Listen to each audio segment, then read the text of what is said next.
Looks like Durin's woken up. Let's go see how he's doing.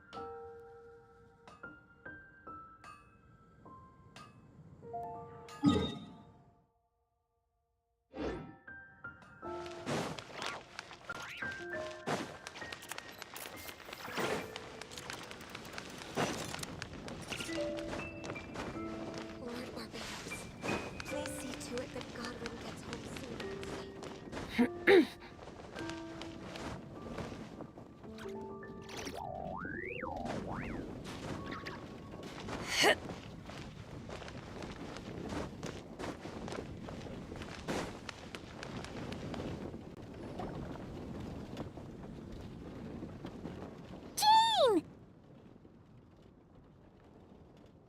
Hello, you two. I'm glad you got my letter. Durin's awake and waiting on the bench over there. I'm here if you need help. Just give me a shout. Don't worry about us. We'll be fine. Oh, hey, you two. I just remembered what happened right before I passed out. Thanks for holding me back. I shudder to think what might have happened if you hadn't.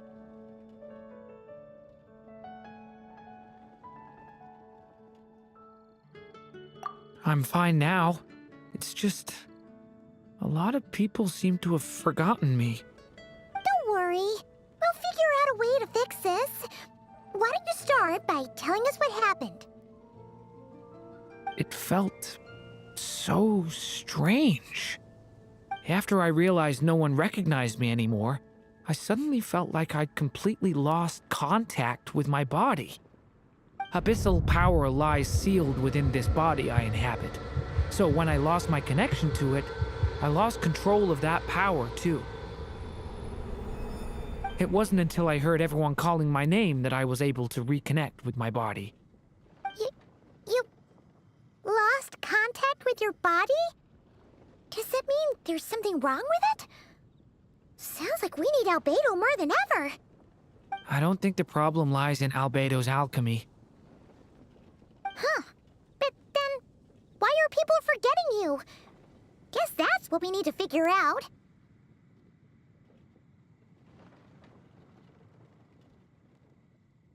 That means we need Alice for sure.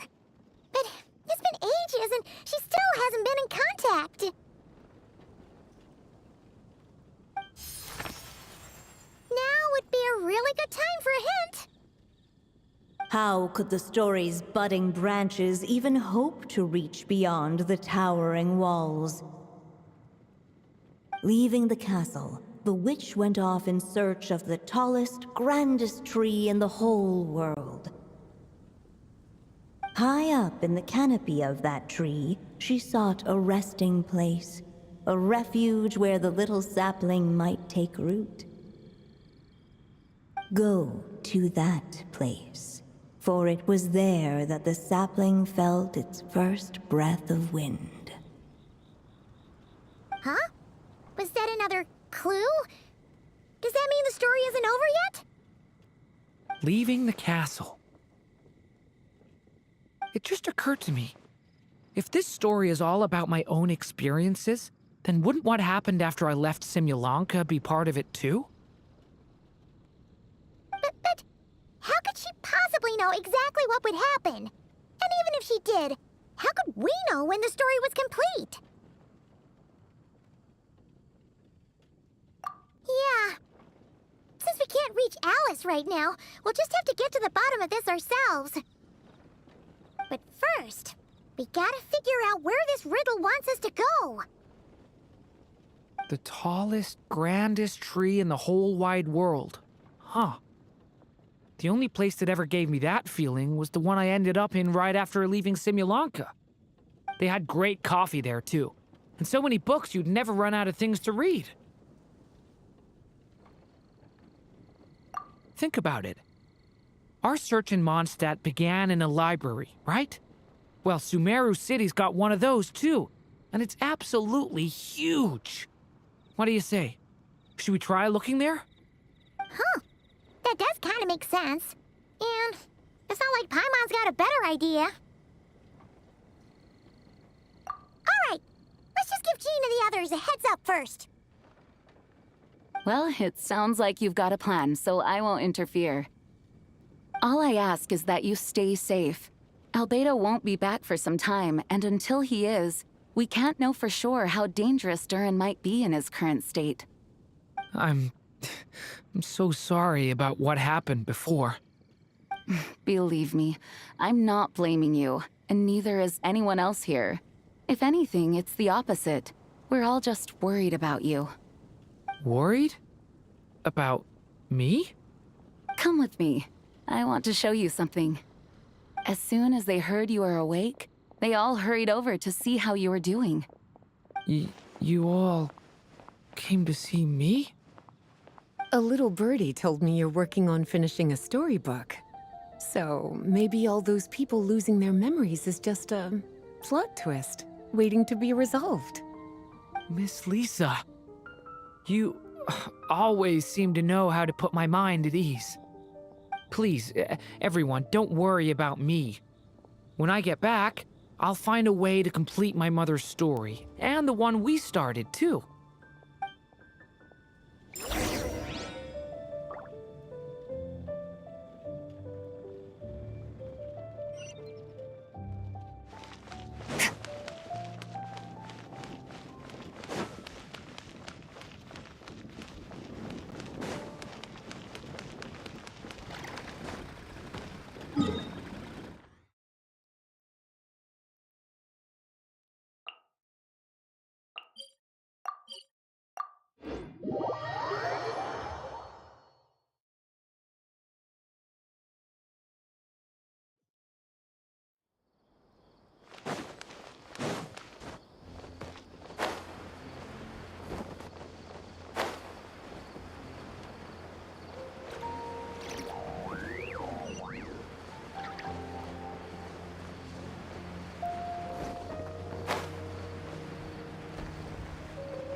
Whew. After the library hunt in Mondstadt, it's not as if Paimon was expecting this to be easy. But this... yeah... this is something else. Where do we even begin? Even the clue this time seemed kind of cryptic.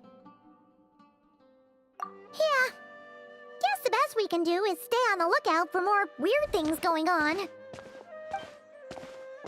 Huh? Sorry, what was that? I'm here to return Volume 5. According to the catalog, Volume 5 of this series is not available for loan. I can't accept the return of a book that was never checked out in the first place. Let me put it this way. My copy is complete. Yours, on the other hand, is missing large amounts of content. So you should swap it for mine instead. Sir, you have to understand.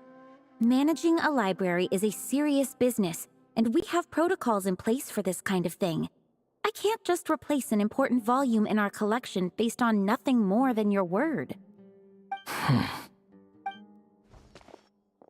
Look what the Wandering Tom dragged in!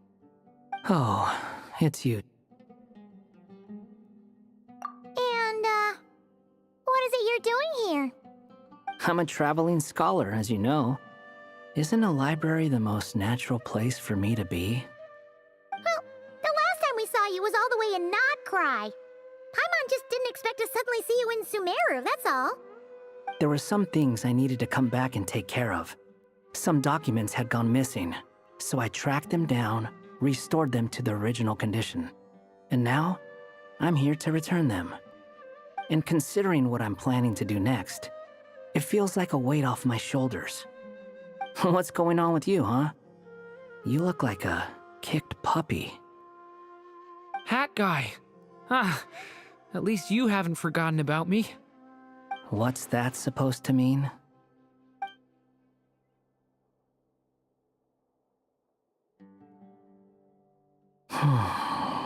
So it's been getting worse.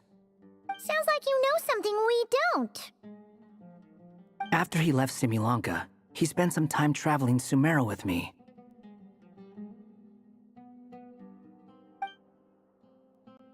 I was working on several texts at the time, and I stumbled upon something strange. Anytime Durin of Simulanka was mentioned, before long, the record would disappear. Which means, all the remaining records on Durin are about the evil dragon that fell on Dragonspine. How did you even discover that? If I remember correctly, Hat Guy loved the time he spent in Simulanka so much that he started writing a travel log. That's besides the point. The fact is, you're not affected by the ley lines of this world. I'm sure you can grasp the implications of what that means.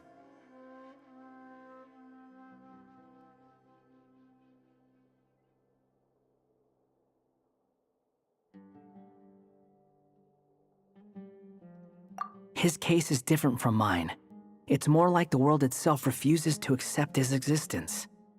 It started with a few written records, but now, it sounds like it's spread to people who never met him or didn't know him well. At this rate, the whole world might forget him altogether. The whole world? But that includes all my friends in Mondstadt, and even Hat Guy, too. So that's what you've been worried about all this time? Why didn't you just tell me? There are more important questions right now, like figuring out how to fix this. That mage clearly cared a lot about her child. She left that book behind for a reason. If you want answers, isn't that the place to find them? You think that didn't occur to us already? Problem is, we need to find the memory that unlocks the next chapter first. Mind if I take a look? I just want to know what secrets this book is hiding. Besides, I've run into a bit of red tape, so I've got time. Of course. Be my guest. So, the memory we've been looking for was about you all along?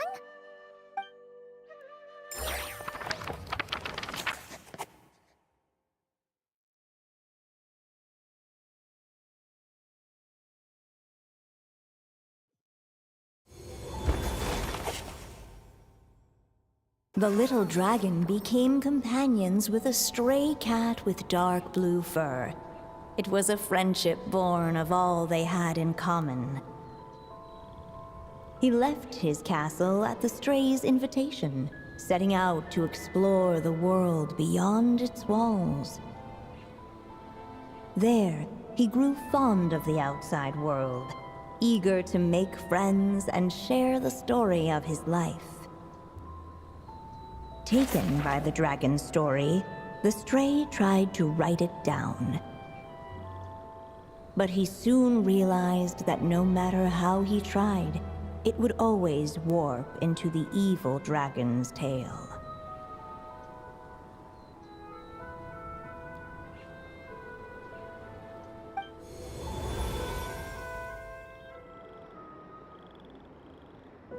So, is this the world where this chapter takes place? Looks like we're at the top of some kind of gigantic tree. This one must be about what happened to me when I first arrived in Tevat. No wonder the memory that unlocked it was about Hat Guy. Most of my memories from that period were. Hold on. Anyone want to explain how I ended up looking like this? Maybe you've become a character in the story too.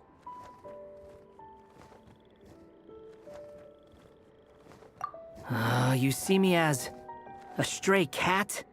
A wandering Tom, to be exact. You should count yourself lucky. Of all Durin's friends, your character is by far the most memorable. Maybe it's because I've known Hat Guy for longer, so my impression of him is more vivid than the others. Vivid? then how come you haven't changed one bit? Guess that means the impression the traveler left was so vivid, it didn't need changing.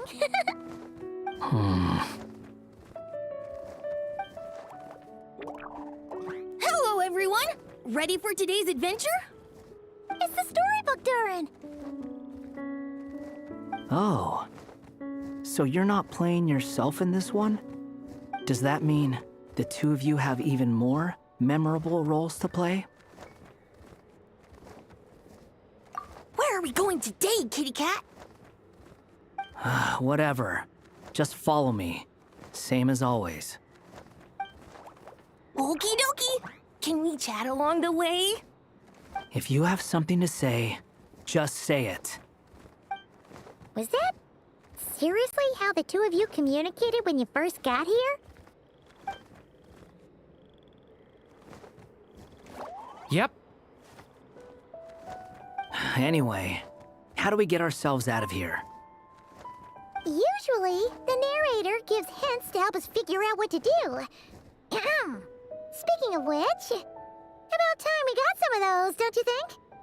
The story's vines had woven themselves together into a giant tree, the boughs of which a little storyless dragon now paced, homeless among its leaves.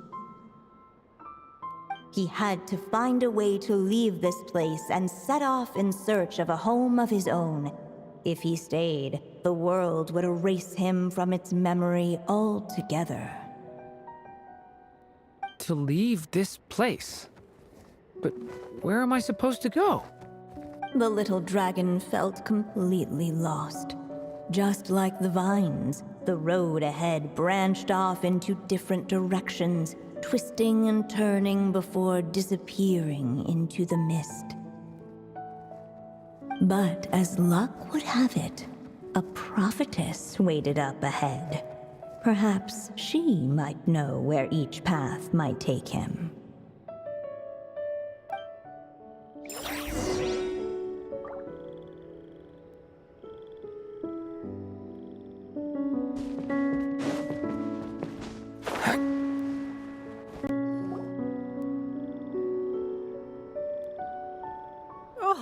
You must be the little lost dragon. It's true. My friends and I are lost. This meeting was no accident. The prophetess was in fact the seer witch, here to present her promised gift. The seer witch? Oh yeah! That's Mona's teacher, right?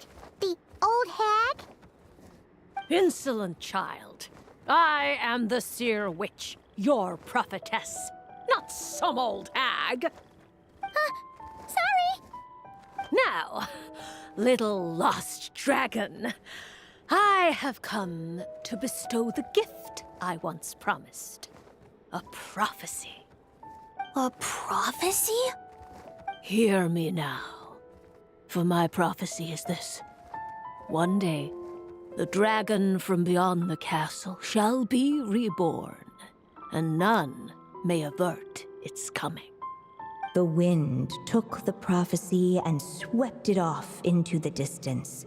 And so, the little dragon was shown a path to wander. As far as I remember, once that alchemist from Mondstadt learned about the prophecy, he chose to stand with you against the evil dragon. So, what does any of this have to do with you being forgotten? Oh, wise witch of prophecy! Could we trouble you with another question? As enigmatic as she was elegant, the seer witch spoke no more, for her thoughts had long since returned to the starry firmament above. Just when we actually needed her. The seer witch was my mother's friend, so the prophecy she just gave should turn out to be helpful. Well, it's not like we've got better options. But if all we need to do is leave this place, which path should we take? Why don't we take a look around?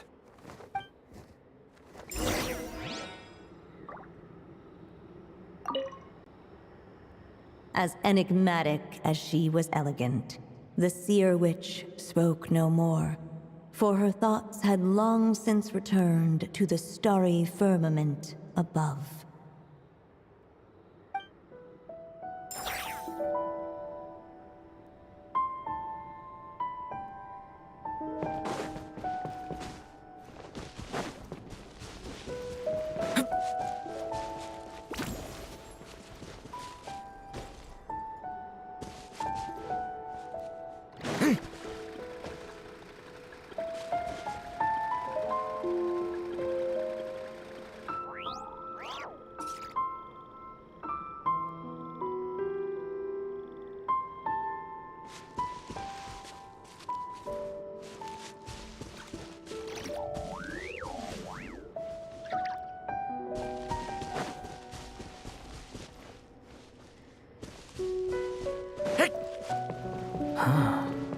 Looks like there's another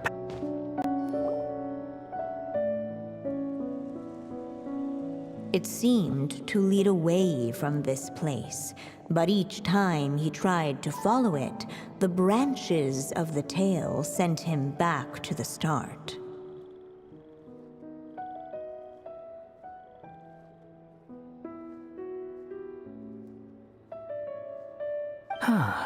So the author managed to work this book into the story too. I'll hand it to her. This book is fascinating. What's going on here?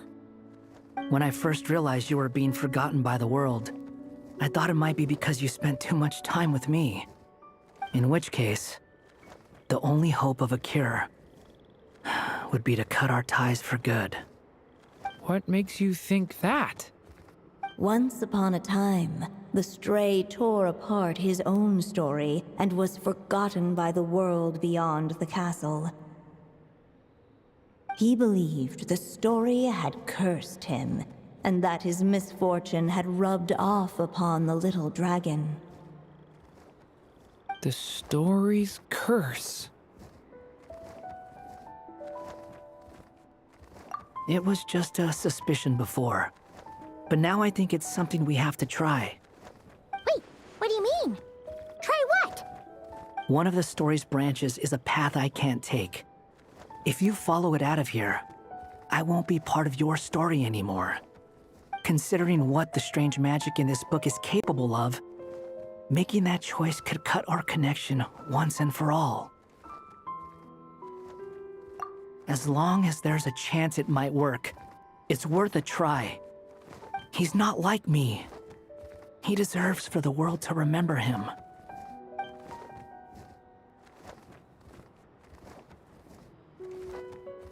Well, maybe Hat Guy has his reasons for thinking that way, but that's not the kind of decision I can make so easily.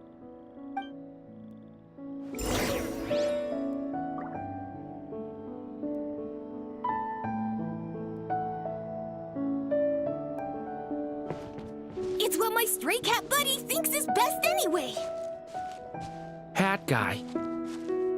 It's worth a shot. Just don't let this world forget who you are.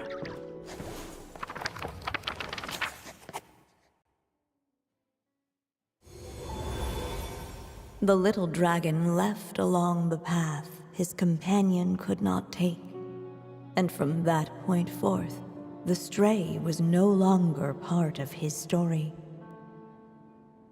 Yet his memories of the stray were an indispensable part of his tale. With the stray gone, the story lost the very spark that had first set it in motion. In the end, the little dragon's story faded into nothingness, and in the world beyond the castle, only the evil dragon's tale endured. Who am I? Is this me? And so the story ended, with the little dragon fading from sight, leaving nothing but the evil dragon's shadow in his place.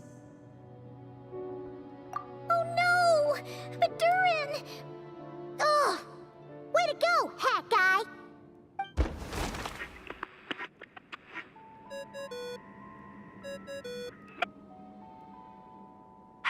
Hello, children. If you're hearing this recording, it's because you've reached a certain ending. You may have noticed that little Durin's experiences have been written into the pages of this book. Well, you should know that in the same way, its ending will also be written onto him. So be careful, because triggering a bad ending could be somewhat problematic. Let me guess, you're upset that I didn't warn you earlier? Don't worry, though. I've thought it all through. I built a very special feature into this book, just for you, the witnesses of this tale. So, go ahead. See if you can turn back the pages. If you're not happy with the ending you've reached, just flip back a few pages and let the tale unfold once more. Pretty incredible, huh? That's the power of magic.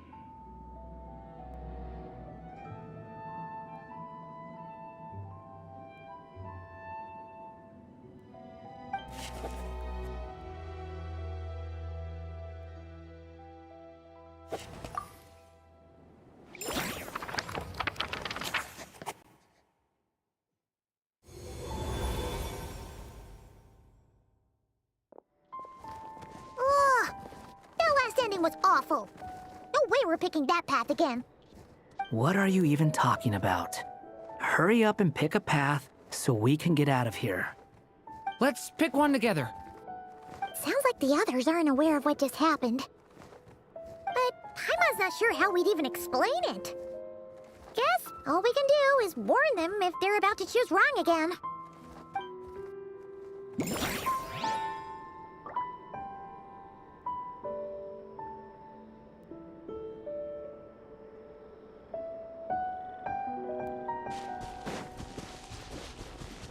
The wind kept blowing, but the little dragon had not yet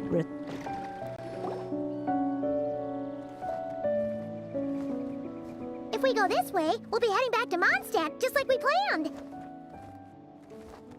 of all the options so far, this seems like the safest, right? At least we know what happens next.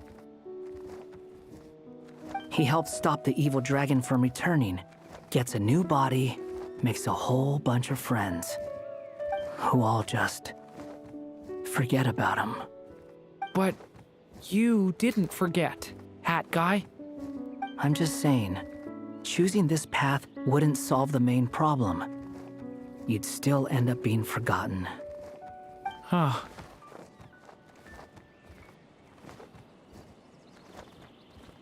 I'm not against choosing this path.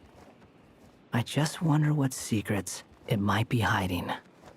Let me think about it.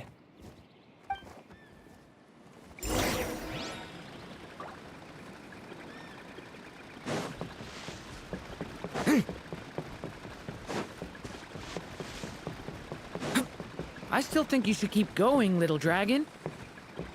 If you leave the castle, you can accomplish something amazing and make a bunch of friends along the way. Really? Then let's go! Unable to preserve his story, the little dragon wandered astray. Fortunately for him, a certain prophetess had left behind a prophecy to guide him. The wind took the prophecy and swept it off into the distance, and so the little dragon was shown a path to wander. Following the wind's guidance, the little dragon made his escape. In turn, the prophetess affirmed the little dragon's choice, leaving an extra secret as her parting gift. Now that you've made up your mind, I shall keep my promise by explaining fate's little trick. Long, long ago, the gods of the high heavens gave the world outside the castle a magic of its own. They called it storytelling. It was a magic of almost unshakable power that governed how people met, grew close, and understood one another. Each person had a story meant for them and them alone, one whose ending was written in the heavens long ago. In truth, your story and the evil dragons are simply two versions of the same tale, and that is something the magic of storytelling cannot abide. Beyond the castle's walls, your story cannot take root, for the evil dragon's tale has done so already.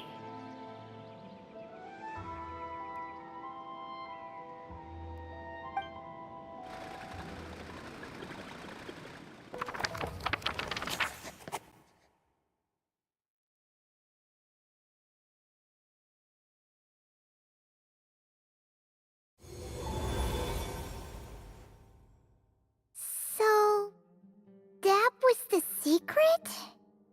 Huh.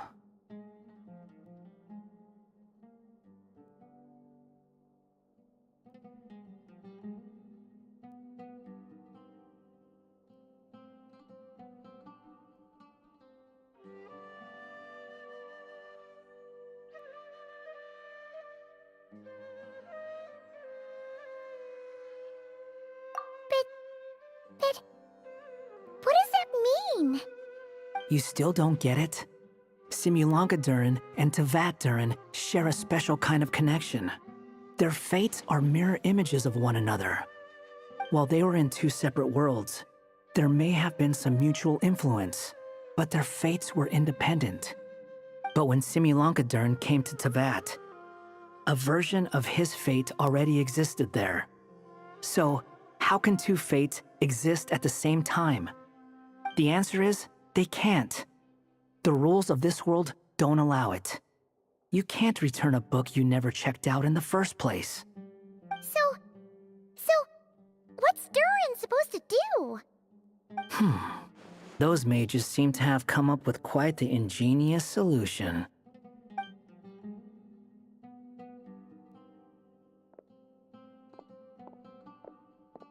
I'm here to make a return.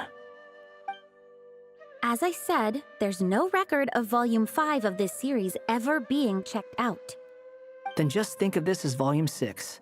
Based on what I know, the author was planning on publishing another volume anyway. The catalog does have a slot reserved for Volume 6. So, this is it? Sure, let's go with that. All you need to know is, I'll be the one writing this series from now on. You...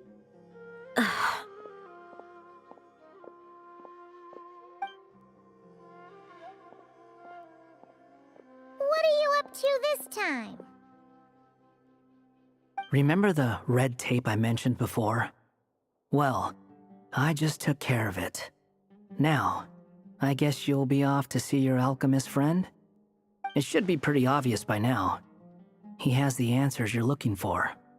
Well, we do have a whole bunch of things to confirm with Albedo, that's for sure. But didn't Jean say he'd be gone for quite a while? I'll join you. Just let me know when it's time to go. Hat guy? Don't sound so surprised. I'm part of this story too, aren't I? I'm just playing my role. Well, yeah. But it's not that. I just feel like you want to help, but something's holding you back. When I first realized you were being forgotten by the world, I thought it might be because you spent too much time with me. I even thought cutting our ties might be the only way to fix it. Why would you think that?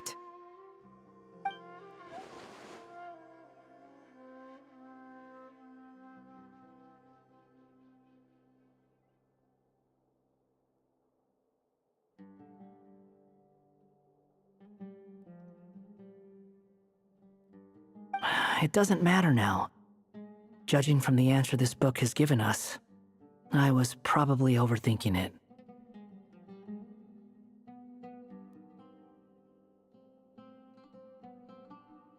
Just as well. With the ley lines rejecting him like this, the people who still remember him are his only remaining connection to this place. If that last fragile tie was broken, who can say what devastation his unbound body might unleash? And to think I'm one of the people keeping you here, instrumental in helping change your fate. Can't say I saw it coming. Well, if it's good enough for Hat Guy, it's good enough for me. After all, he is about as odd as humans get. Excuse me? With some people, even if you try asking a simple question, they'll always give you a complicated answer. And the more you ask, the more complicated it gets. Truth is, Hat Guy's just that kind of guy.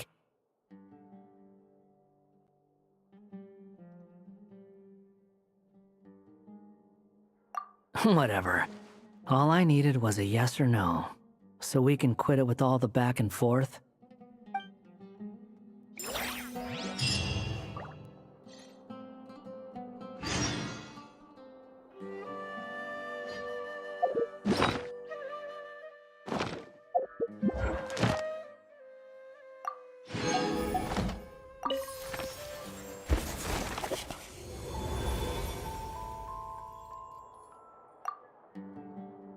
If you feel like stepping back into the story, just come find me.